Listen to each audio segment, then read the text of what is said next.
Okay, the question for today Yeah. is still the clarity on who I am. From your teachings, I am everything and nothing.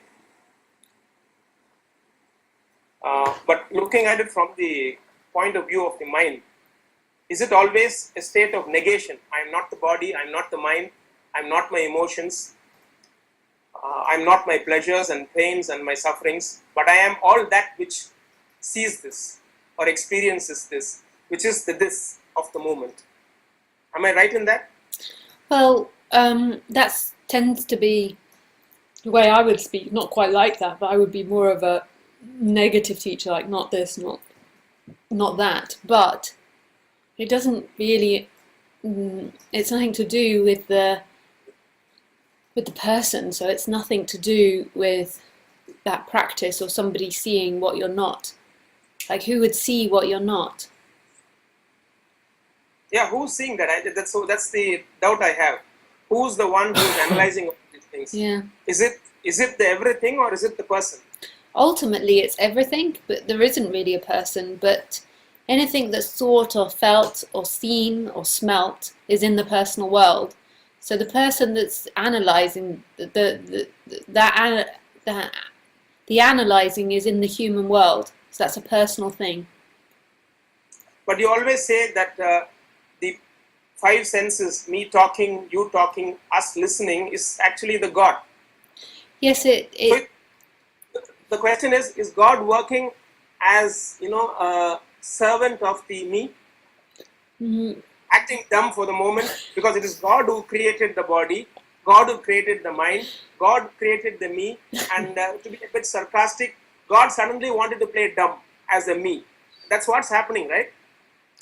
Well, The God principle suddenly says, no, I do not know anything, I am a bit ignorant, I'm stupid, I'm caught in this me world. For a time being, it plays this hide and seek. That's what's happening? No, not quite like that, because God hasn't got a quality, so it's not stupid or doesn't care either way, which way it goes. Yeah. But Because apparently it doesn't appears have like that human world. It doesn't have a quality, but everything that thought, felt, smelt and touched is God and a reflection of God. But God can't get more to itself through the deduction of what it's not. That's only happening in the chemical reactions of the person. And then this energy sucks it in and says, that's me, and I'm getting closer to God, or I'm waking up.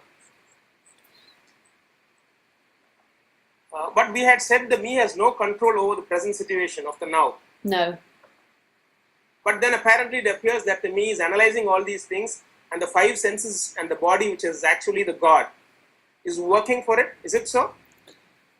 I am asking this question only from the mind part of it. Yeah. Otherwise, these questions won't come in. Yeah. So are my body and mind working for the me, which means the me has a subtle control over what's happening in the question answer session at least?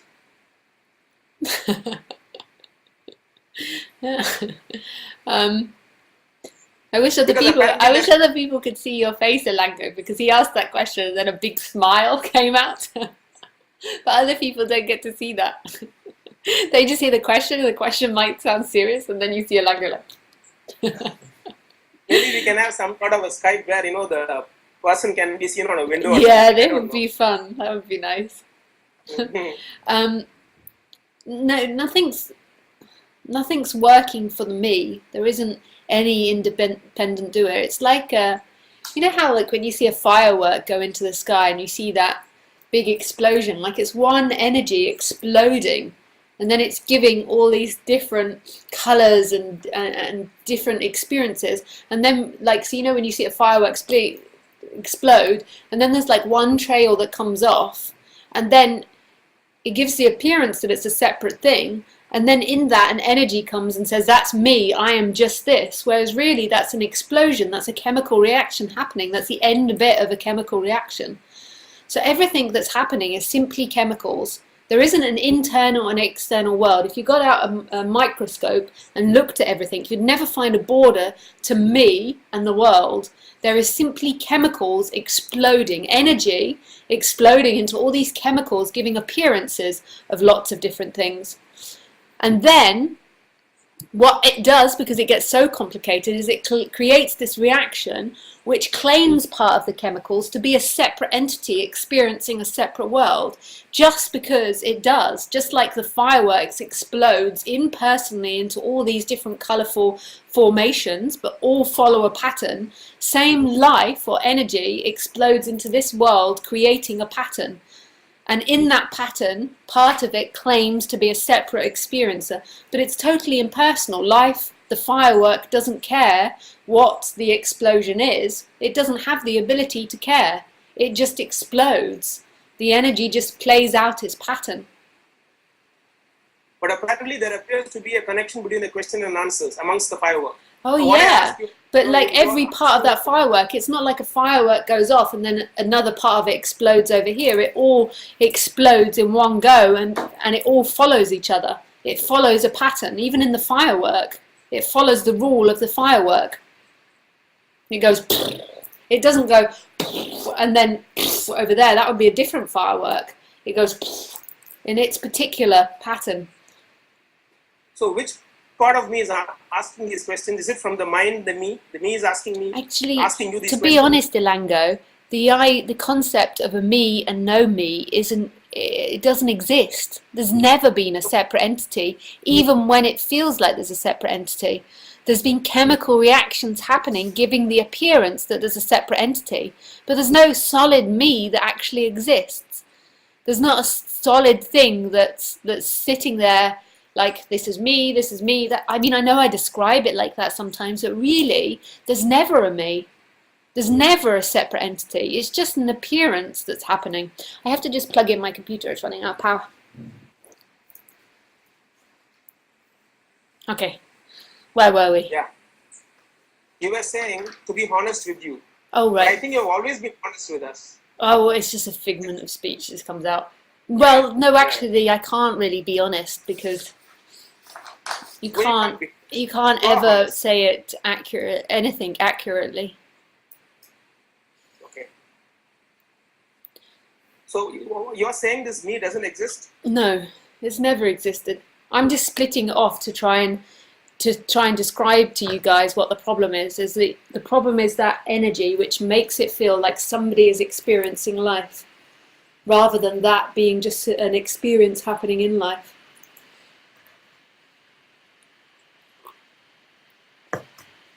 The me doesn't exist. No, never has. I just say it like that just to make it clear what's being talked about. But then what is this thing which is within a human being which connects the storyline from birth to now, to all the La La Land story, the ups and the downs? Oh, well, that's just the memory. That's the memory happening that connects it all. Yep. And then there might be a sense of an energy that's you, and that you've come from time, and that you're somebody. But even that is boundless. That's not even really happening in there. That's boundless. It's totally free. It doesn't belong to anyone. It's just giving the appearance of somebody there looking. But all these memory files being rigged together by a software, is that not the me software? The energy Yeah. But it's not really there. There is only ever boundlessness.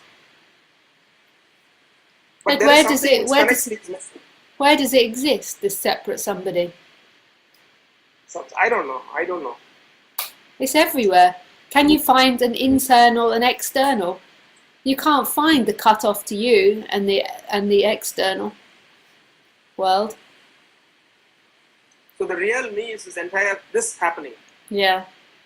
But it's not the real you. All there ever is this happening with lots of different appearances. And one appearance might be, I am separate from everything else, which isn't true.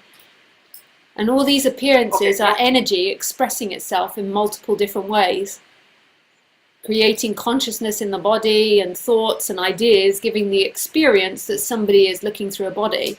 But when you break it all down, it's energy, all the same energy, and that energy is empty and non-existent, appearing as existence. Okay, forgetting the human beings, those of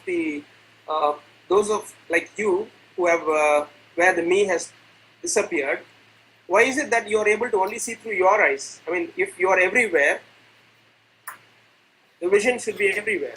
Yeah, but like, Why contained within a body then? If I am everywhere, why should I require my eyes to see? because life needs to look through an object to see other objects. But don't set me up as the enlightened one, please. Well, Then who should be? huh? Who Then should who be? is enlightened? There's nobody that's Who should be enlightened. Yeah, but what about Buddha? He wasn't enlightened. There's no Who was person that can be possibly enlightened. Then who is enlightened? Everything. But in the human life, we take a definition of enlightenment when this me energy dies and that body-mind apparatus feels like what you're feeling. That is what we label as enlightenment in the dictionary. But it's not a feeling. Lisa still carries on being Lisa. Then if Lisa is still carrying on being Lisa, what is the difference between Lisa and Ilangho? There is no difference. The only thing that might be happening in Ilangho is an energy which is making, which keeps reporting back, saying, I'm looking, I'm this, I'm this, I'm this. That But there's energy is missing nothing in which is, Lisa? huh? Is that energy missing in Lisa? Is that energy which in Ilangho which says, I am looking, is that stopped with you? We always get here, Ilangho. I don't know how. We always go into this conversation where eventually I have to claim to be something. You not answered that question. You said that Ilangho keeps on saying, the only thing difference between Lisa and Ilangho is, Ilangho has this I am looking, I am happening, whereas in Lisa, apparently it appears it has died. But you're very clever, because I say that and then you turn it back on me and then you say, so in Lisa it stopped happening. But what is the difference between Lisa and Ilangho and the rest of us? But why do you need that difference? Why do you need me to be more powerful than you? No. The question is not trying to put you on a pedestal. No, not at all. The thing is that the way that you make things happen is there is no prescription. Yeah. But there is a description. And in that description, there is an inherent prescription available. So you keep on saying there is no teaching. Every word that you speak, there is a teaching. I think some masters have said the only way is there is no way itself is a way. The only teaching is no teaching itself is a teaching. So we are trying to find out from you as to what happened in you so that can synchronize somewhere within us, destroy the me energy or this I am. Hang on a second. Because ultimately the crux is this.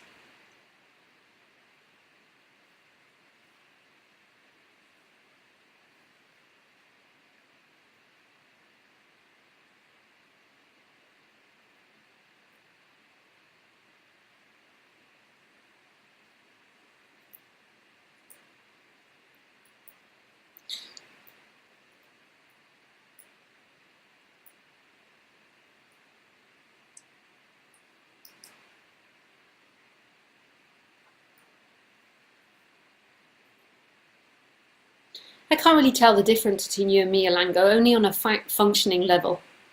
Only on a practical, I can say Lisa did that and Ilangho did that, but apart from that, the idea that you have a contracted me and I don't is such nonsense. Do you have a contracted you?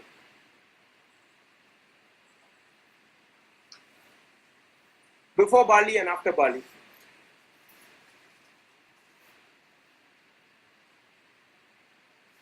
When you were listening to Ramesh, you were questioning him like I am questioning you. I never asked Ramesh where he was. Yeah, we differ.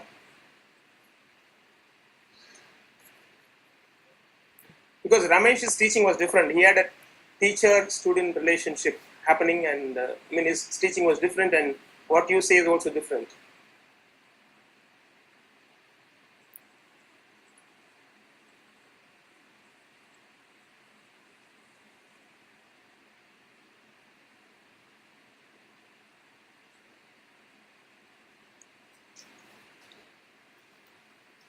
it just is. All I see, if I tell you that, if I tell you that I have no me, or in some way I'm different from you, it's only a game. But that's what all of us are playing now. You are the speaker and I am the heard. Yeah. That's the game happening. Maybe This is this the is question. all a load of nonsense, and maybe it can never be talked about.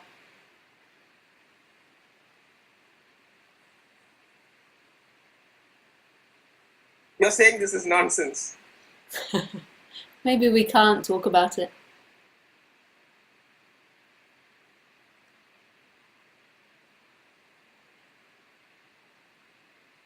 Talk about what? Non-duality. But we are talking. We are talking, yeah.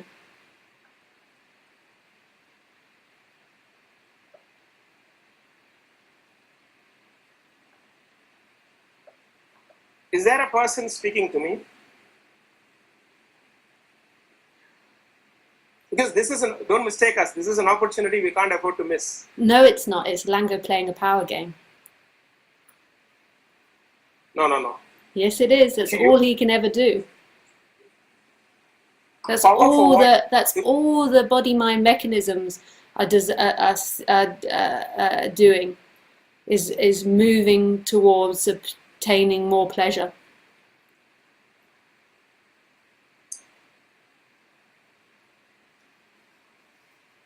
That's all the body-mind mechanisms are doing.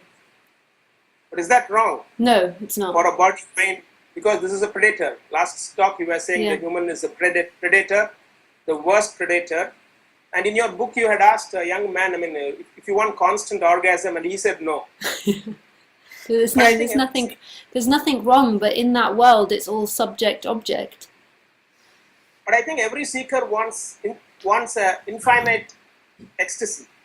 Yeah. No pain, always pleasure. That's ultimately what it boils down to. Yeah. Spiritual seeking ultimately boils down. I have a friend in India who said, I asked him, define spirituality. Yeah. He said, spirituality for people who do not know how to live. Because if you're living the moment, you won't be asking questions about the moment. That was a very different definition of spirituality. People talk about the Vedas, about spirituality, about Buddha, when they are not able to see a sunset and not listen to a song of a bird. So those of us who are in spirituality, we do not know how to live, we ask questions about how to live.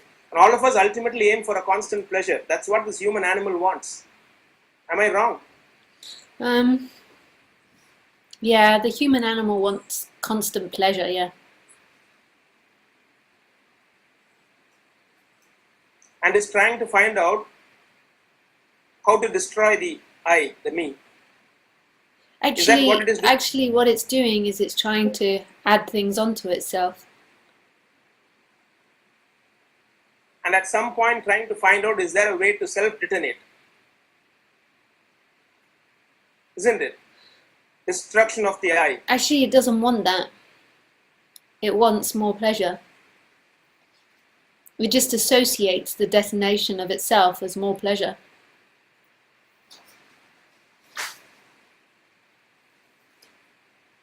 Pardon, what is that last sentence? It just associates that as more pleasure. Yeah.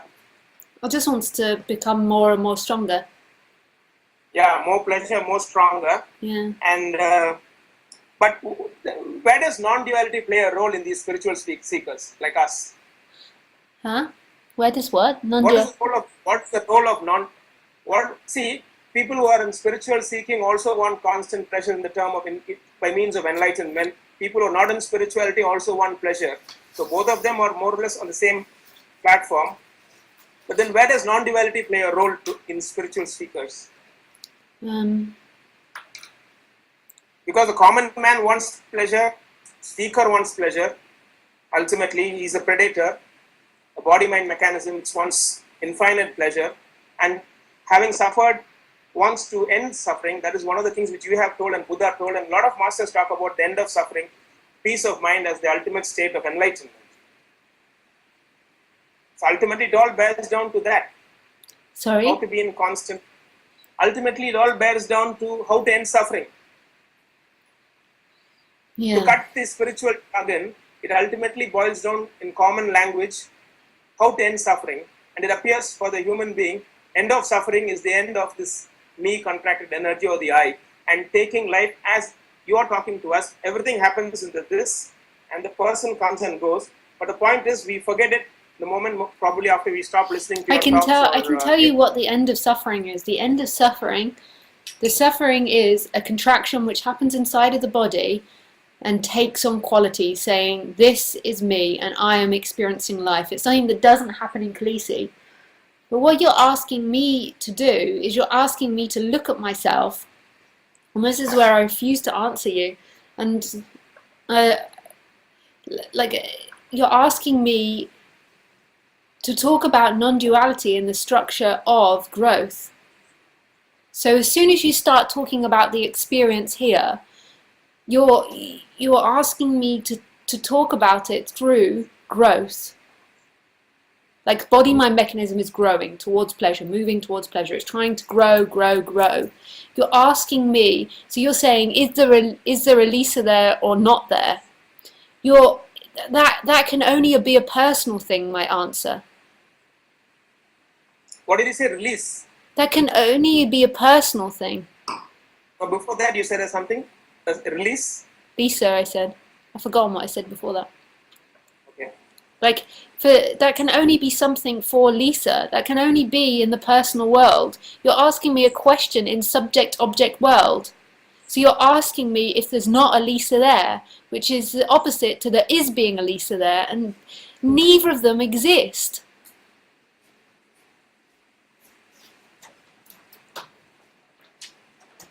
The Lisa being there, the Lisa not being there. Yeah. There is only life. There is only life. And there's no difference between the chemical reaction and the world. Like a chemical interpretation and the world. So if this body-mind mechanism thinks it's dark or it's cold, all there is it's dark or it's cold. Because that which is interpreted is the same thing as the world. You can't ask me if there's a Lisa there or not. I know sometimes I say there isn't, but really that's just to satisfy everyone that's in the world of opposites and believes in the world of opposites. Then what is the honest answer? As soon as you start asking about my experience, I can no longer speak about it. I can only speak about the experience of the character, which is in growth and pleasure and pain. So is there a character in you then? I don't mean the character of, like not the, I'm talking about the person. Where is me? Who is me?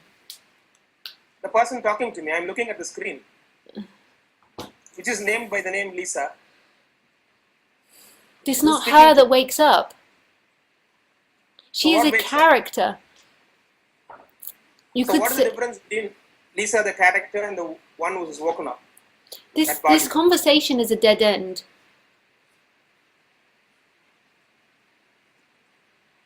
Why? Correct me, no? I can't explain that to you. You see enlightenment in the world of opposites, and I'm trying to tell you it's not about the world of opposites. No one wakes up. So there cannot be not a contraction here for someone. There is you said two negatives now, the British way, uncommonly common.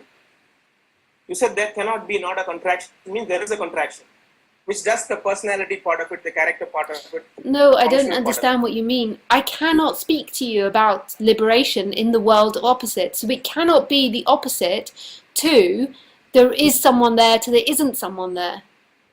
That's still in the personal world. Okay, I understand. Then speak to me about liberation in the non-personal world, please. Okay, so I can tell you what liberation is the end of claiming any of these chemical reactions to be an experiencer. Nothing is you, yet everything is it. And the chemical reactions are happening. So if there's the chemical reaction of sight, there's no difference between the machine that's interpreting it and that which is seen. They're one and the same thing. They're happening simultaneously together. And they are giving an apparent apparition of continuity. of me claiming I am seeing the screen. The But there computer isn't screen. someone there, Ilangho, that's claiming it can see it. There isn't someone? No.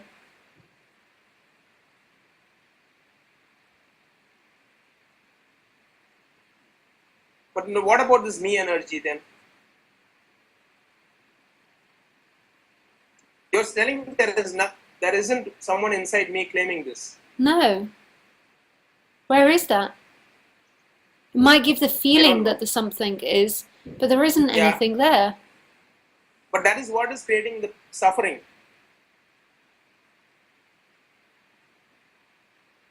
The memory files.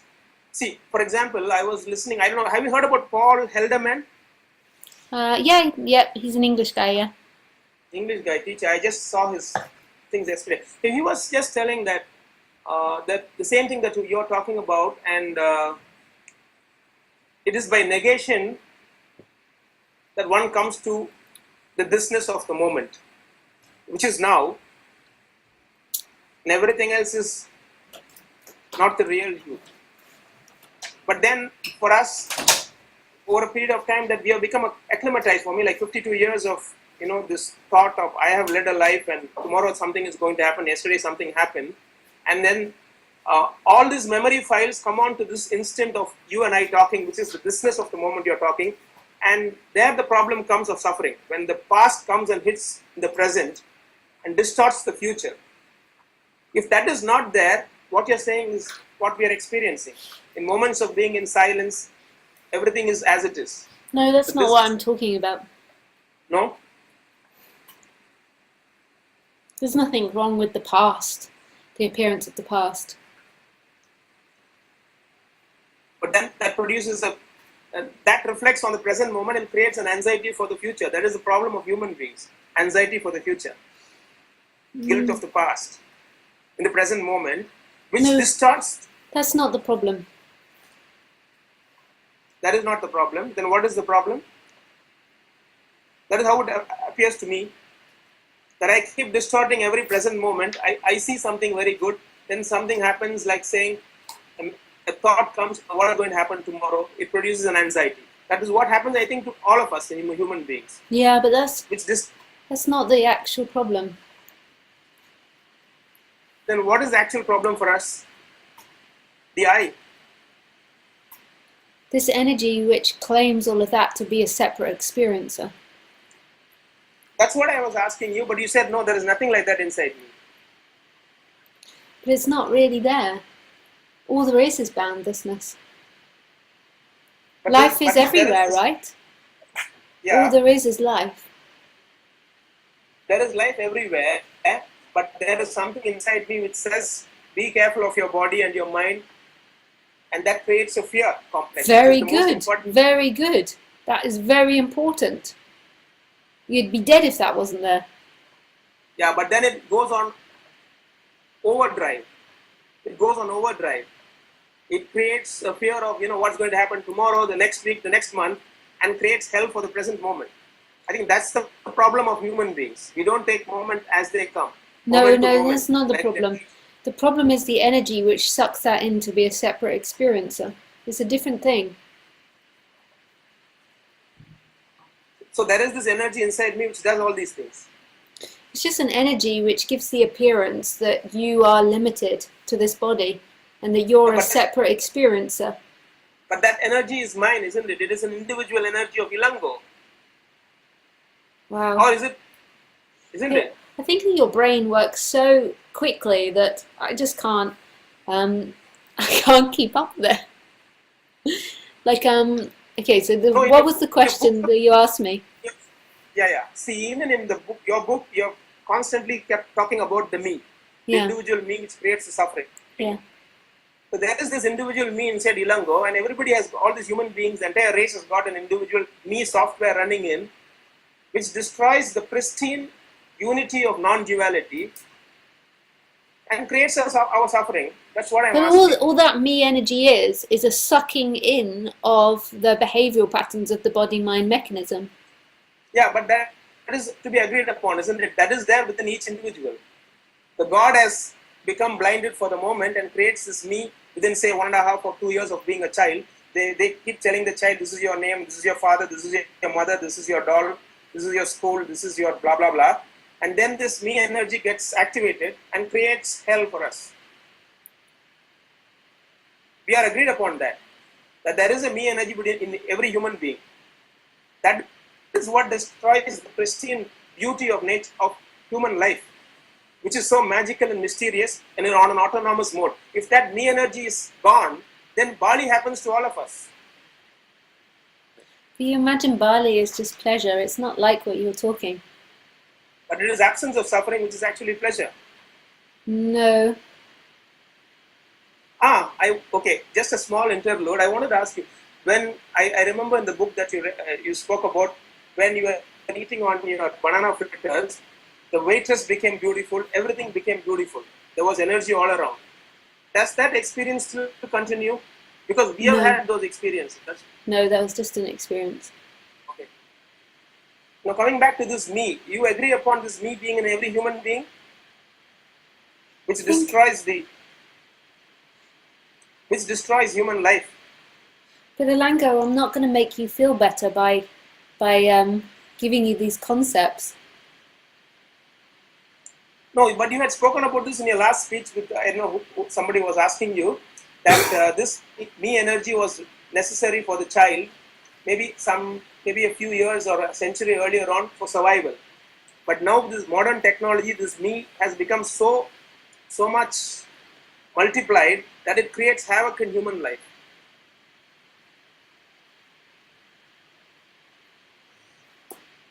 Don't give me concepts.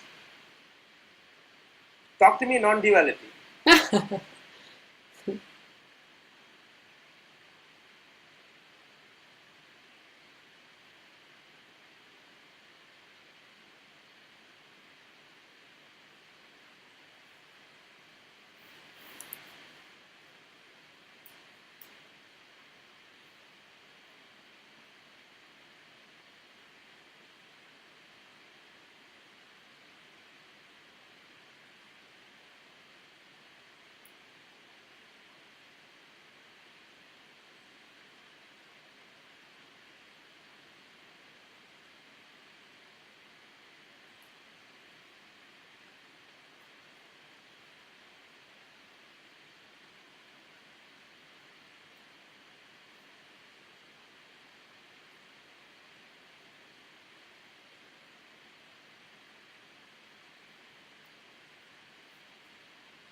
You can't learn non-duality, Ilangho.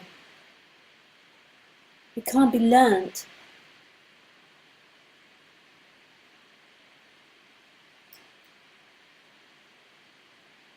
You can go around all these different speakers and learn all these concepts, but it cannot be found in the concepts.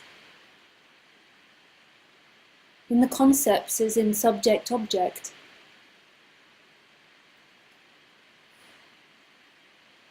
In the concepts, it's always a world of two, me and you. There is always this, no matter what hells come, no matter what thoughts come, no matter what ideas of this being liberated or that not being liberated, or trying to be like this or not being that, of pleasure and pain. It can't be found in any of that. Yet all of that is it, but it cannot be found in anything. Ever.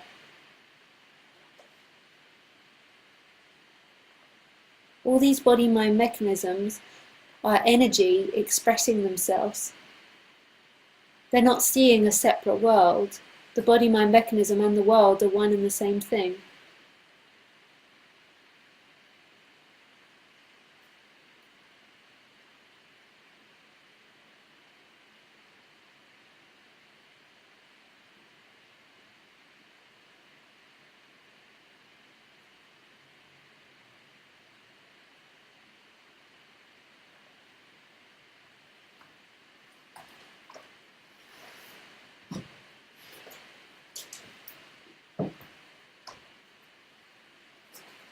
If non-duality cannot be learned,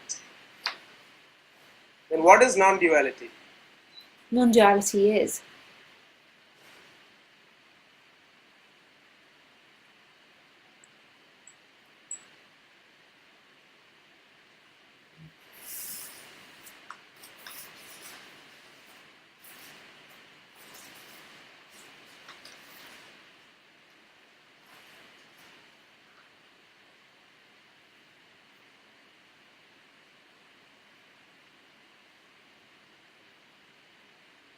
Oh my goodness, you happened.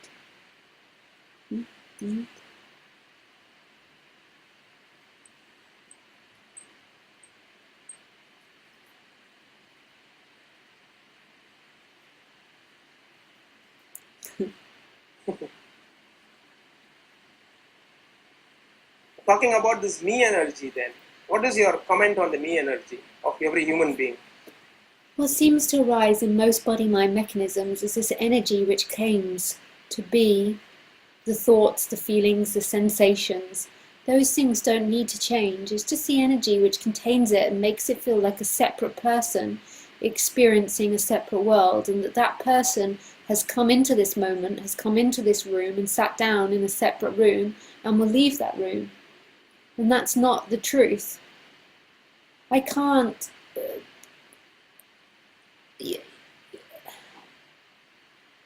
All there is life. There isn't an internal and external.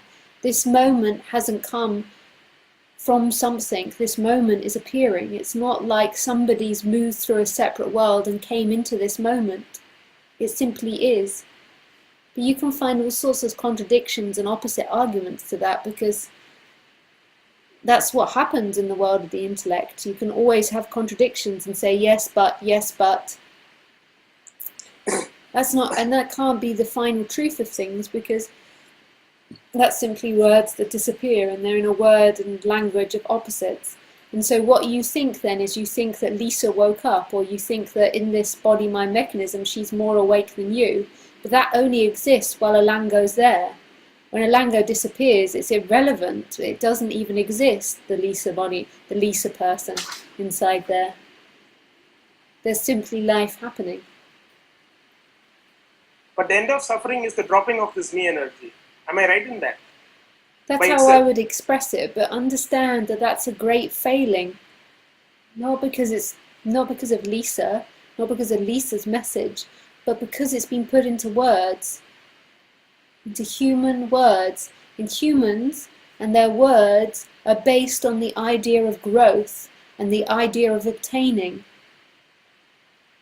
And the idea of... Huh?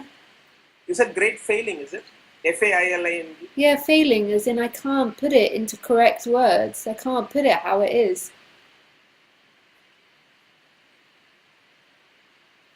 It can only be put through the filter of the body-mind mechanism, and the way that humans speak is subject-object. And we're talking about the end of subject-object. And it's crazy that the body-mind mechanism even attempts to express it. But that's what's happening. That's what's happening. That's what's happening. Yeah. So that's because through language and speech, that's the only way to convey the unitary message. Well, I don't even know if it can be conveyed. It's life playing a joke, trying to express it. But in every sound, in every instant of it is it. But in the meaning, it cannot be it.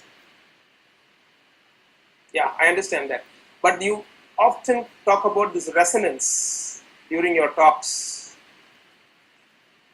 So apparently there appears to be a connection. But well, in some way there can be a knowing of what's being talked about, but that's confusing because that sounds like a human thing. This is so obvious, but not for the human. It was never the human that experienced. The human was an experience. So this is known, full stop. So that's what I call the resonance, but it's in no way a human thing. It's not the person that wakes up. Then what wakes up? The next question Life drops. itself. Life which has slept for some time wakes up. Well, it never really slept, you see. Everything that I say will run short, because it never really slept. It just seemed to. It sort of wore Google goggles. Last talk you were talking about the Google goggles. It wore some Google goggles, went for a trip, and then it removed it. Yeah. But it never really slept because the whole world was it. Everything was it. Everywhere it moved, everything it looked at was it. Was life itself. So it never really slept. It just seemed to have a personal experience. Yeah. What Then I meant in was, that those human experiences, it then talks amongst the human about what it actually is. And there can be a resonance, what I call resonance, but it's not a personal thing. It's a knowing beyond yourself. It's that existence that's always been, that aliveness that's always been, and that can begin to wake up again. But it's never been asleep, so forget it that I even say it, because every time I say it in the language of opposites. Yeah. Now, can we say that in childhood, every human being wears these colored goggles, spectacles of green, and everything appears green, personal. When I mean green, I mean personal. And there is a personal world till the enlightenment happens, and that spectacle is removed. And then everything is as it is. When the personal me drops, this energy which says, I am this, drops away. Then there is an end of suffering. I hate having to say, yes, that's correct to someone, because really it's not. When I speak, it just comes out, but really nothing I say is correct. So then when you say it back to me and then I have to say, yes, that's correct, really I know that it's not, because no language, no words can even touch what's being talked about. I understand that. So what is talked about is this. Yeah. Which cannot be expressed in any language. But yet every sound, every sight, every vision, every feeling, every neurosis, every non-neurosis, every contraction is it. Always. And it's all inherently free. You cannot run out of this. You cannot lose this. You cannot be abandoned by this. Just it dreams it can. So what you are actually telling us, the message getting across to us is that don't talk, let's stop language, except for, give me the cup. No, that's not what I'm saying at all. Oh. Talking happens.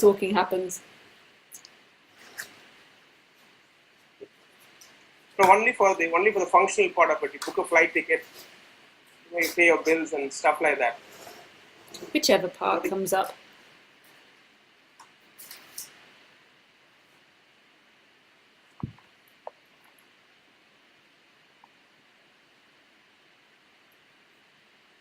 It's easy.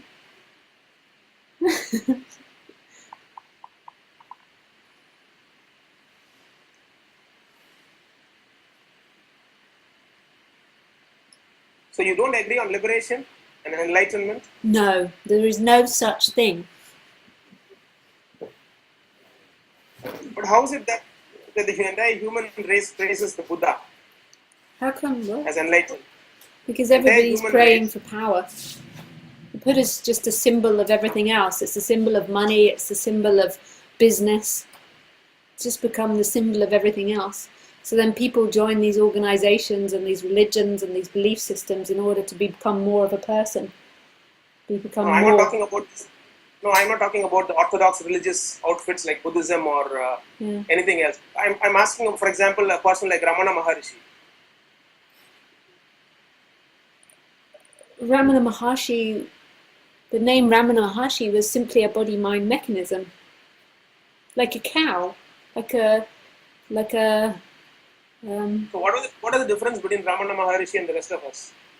There is a difference. That body mind understood it's everything, whereas we are still stuck to the eye. Won't you agree with that also? The experiential part of it. I'm not telling the theory. Theory, like we can say 2 plus 2 is equal to 4. When you repeat it to me, the reason I don't like saying yes or no is because I can see it's become a new belief.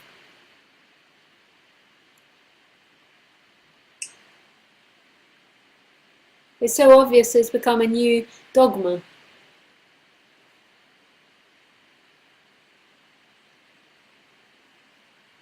Ramana Maharshi wasn't enlightened. There was no Ramana Maharshi. There is no Lisa. There is no Ilangho. There's nobody that can become enlightened. There is simply life.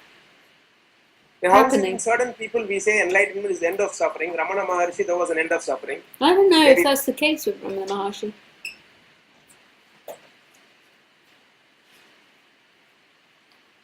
When we come back to Lisa, because I can't ask Ramana Maharishi, no?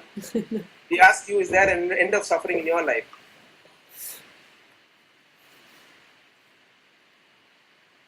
Am I being persistent? It's just this. It's like Tell me, is the wind enlightened? Wind, is it? Yeah. Is the wind enlightened? Is the sun enlightened? Is the sun enlightened? Is the breeze? Is the warmth? Is the rain? Is the door? Is the wall?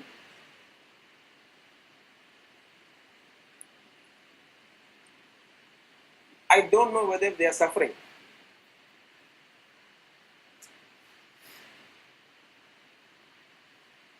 Because human beings, we have thought enlightenment is one, the end of suffering. But this is where I can't speak with you, because that is who I truly am.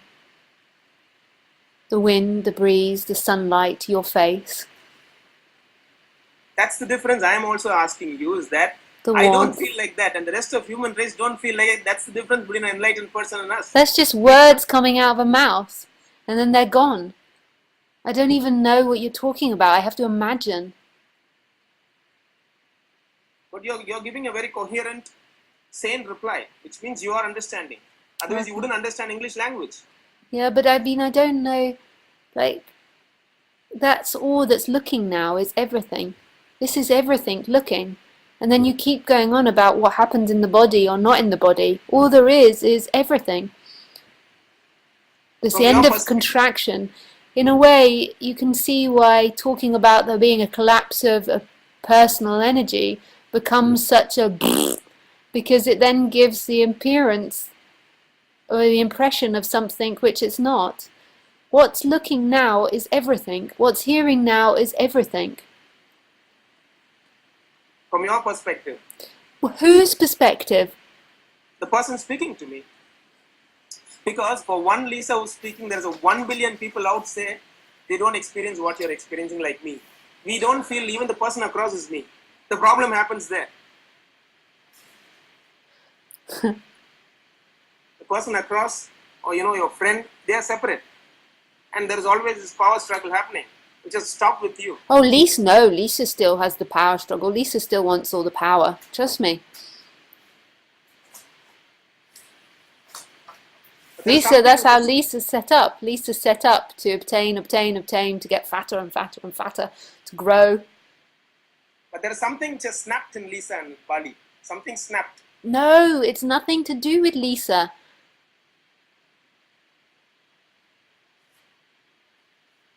It has nothing to do with Lisa. No. Then what has that got to do with what? Apparently, the person I'm speaking to from 2010 has been constantly maintaining the position of, non-duality and spreading it, though it is happening in the moment.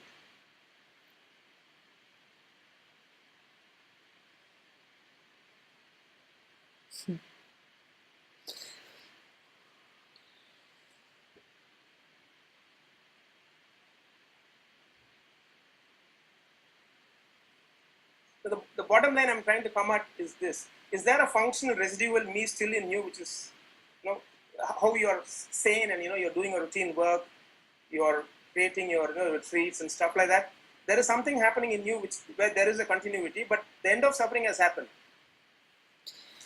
A lot of teachers speak about a functional residual me and then a me which has disappeared. I don't know. I mean, I am lost. For example, Wayne Lickerman talks about that. He talks about some part of him which vanished after he met Ramesh Balsekar, but then the functional part of him still makes him give these speeches and maintain his routine life. Or sometimes they say enlightened people suddenly become mad also. Even you have spoken about that. Some of your friends landed up in the mental asylum where the entire me is gone. But you are in society, you are a person who's very much in control of what's happening. See, these questions are being asked just to find out. But you won't find it there, Ilangho, like I keep telling you. You're trying to find security in a fake world. No. The reason why I'm asking these questions is, they say one way of talking about enlightenment is dying before you die. That me dying before the physical death, that's enlightenment. Where you are totally free, you become the universe. That is what I think seekers aim at. Ultimately, it may be cosmic, eternal ecstasy they want. No, the person wants to grow. The person wants to survive. But there are so many other methods to do these things. Go to a club, go to a disco, drink, and there are so many other things. Why is that person or persons like me log on to spirituality to get this?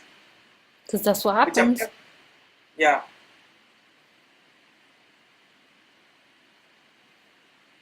So the dying of the me before the physical death, can that be also an enlightenment, called as enlightenment, liberation?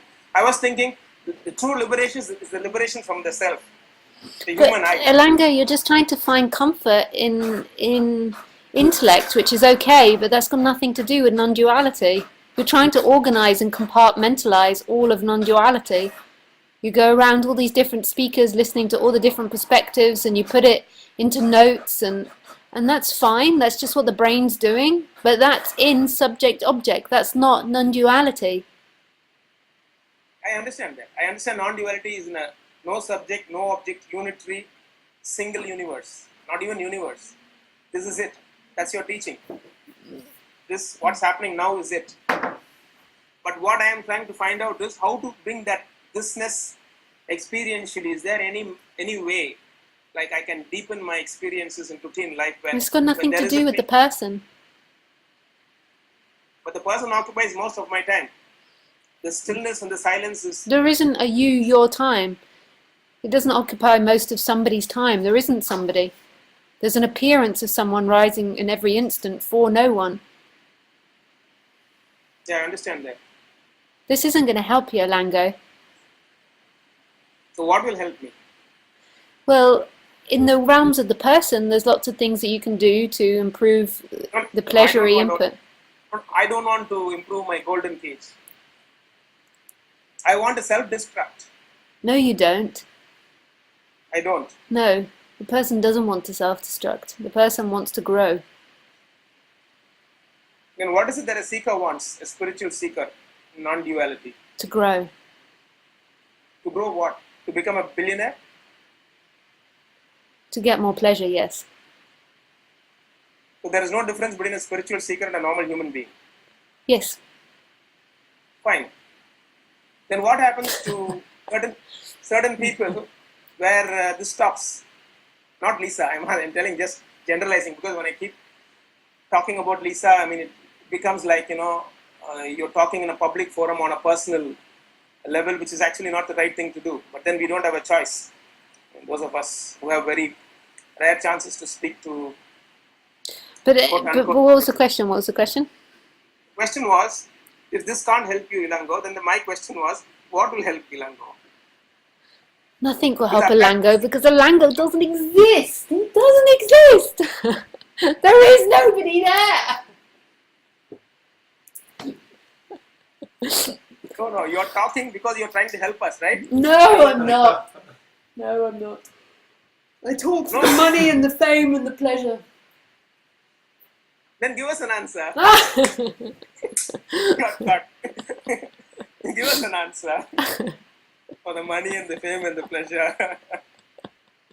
You have to give us an answer to kill ourselves. They say, I used to listen to a lot of Osho, and he used to say, like, the master ultimately kills the disciple. No, this is all nonsense. This is all nonsense. No, it is This is all dramatic. chemical reactions, and all of us are wanting a bit more drama and a bit more power. Oh, yes, the master kills the disciple, and I'm with the right master. Oof. It's all nonsense. There is just life. There is just this happening. And if there is a sense that this is happening to you, then that's what's happening. If there's a sense it's not happening to you, then that's what's happening. And that's it. I'm sorry, I can't offer you any more than that. Agreed. But we have to stop now. It's already 10 past. Yeah. It will go on forever. I keep waiting for you to run out, and you never do. You're like, poo poo, a train, tuk tuk. When are you coming to India, if at all? I was going to come at Christmas, but I don't think so now. No, is it? No. No, for the moment. No for the moment. Yeah. All right. Thank you, Ilangho. Very much. Bye. Bye. Okay, bye, guys.